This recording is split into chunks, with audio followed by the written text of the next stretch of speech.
Edwina Mountbatten और जवाहरलाल नेहरू का आपस में कोई अफेयर था, इसमें कुछ हकीकत है या सिर्फ अफवाहें हैं? लेडी माउंटबेटन और नेहरू, एडविना का बहुत फिल्मों में आप देखेंगे, छोटे मोटे आर्टिकल्स में भी पढ़ लेंगे। बहुत से लोग दिलचस्पी के लिए ये बातें करते हैं। मैं आपको एक मज़े की बात बताऊं, दिलीप कुमार, राज कपूर और देवानंद, ये तीनों मिलने गए जवाहरलाल नेहरू से। तो इन्होंने ये पूछा कि जी आपका तो एडविना के साथ बड़ी कहानियाँ हमने सुनी हैं, तो क्या वो सारी सच्ची हैं? तो नेहरू ने जवाब दिया था कि ये बात लिखी है देवानंद ने अपनी किताब रोमांसिंग विद लाइफ में। तो जवाहरलाल नेहरू साहब ने जवाब दिया कि यार मुझे भी ऐसी कहानियाँ सुनने का शौक़ तो बहुत है, बस ये कहानियाँ ही हैं, मैं भी बहुत दिलचस्पी से सुनता हूँ।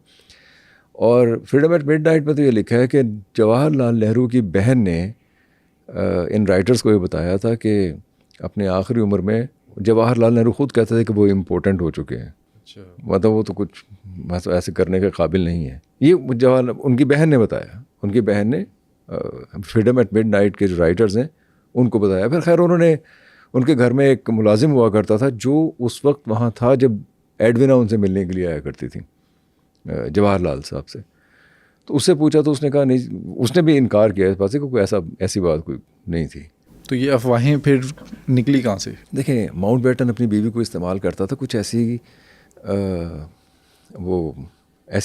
ऐसी बातें होती हैं या ऐसी सेंसिटिव मालूमात होती है या ऐसा साइफर टाइप चीज़ होती है जिसको पहुंचाने के लिए आप किसी पे ट्रस्ट नहीं कर सकते, क्योंकि वैसे भी वो जो वक्त था वो बहुत ही हसास वक्त था।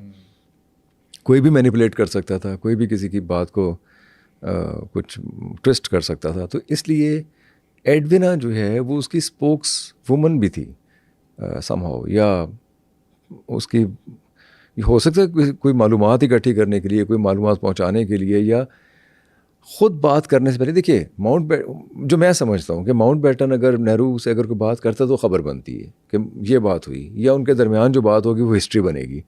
उस हिस्ट्री के बनने से पहले माउंटबेटन एडविना को यूज़ करके उनका माइंड रीड कर लिया करता था या पूछ लिया करता था कि वो क्या सोच रहे हैं, क्योंकि मुसलसल फ़ैसले सामने आ रहे थे, फ़ैसले करने पड़ रहे थे, बहुत से मामलों में मनाया जा रहा था, जिसमें सबसे अहम तो कैबिनेट मिशन प्लान है। कैबिनेट मिशन प्लान एक बहुत ज़बरदस्त, आप देखिए कि 1947 में पाकिस्तान बना ना, 1946 में कैबिनेट मिशन प्लान आता है।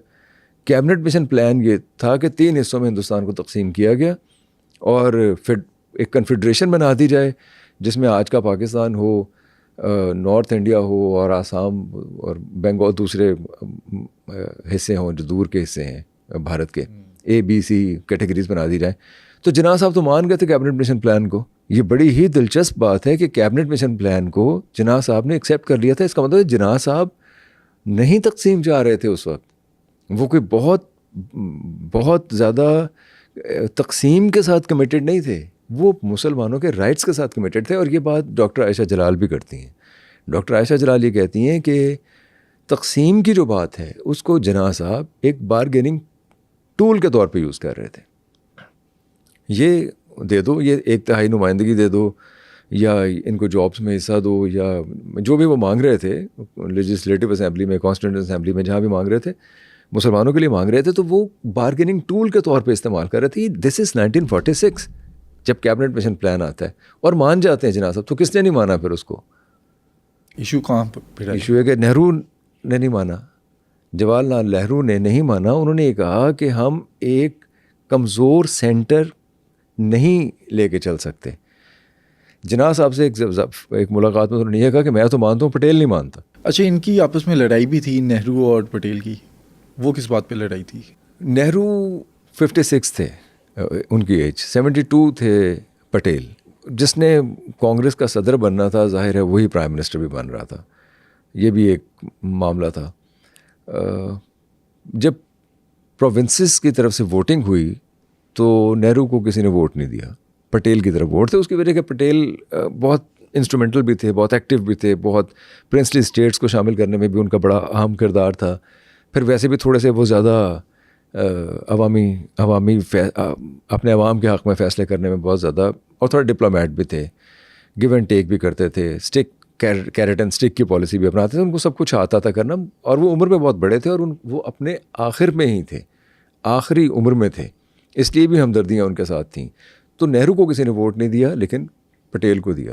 अच्छा, फिर गांधी जी ने नेहरू को क्यों वज़ीर आज़म बनाया? गांधी जी ये कहते हैं कि मैंने नेहरू से कहा कि आपको प्रोविंशियल तो कोई वोट पड़ा ही नहीं है, वोट है ही नहीं आपके पास, कोई आपके हक़ में है नहीं कि आप वज़ीर आज़म बने, तो ये आप पटेल को बनने दें।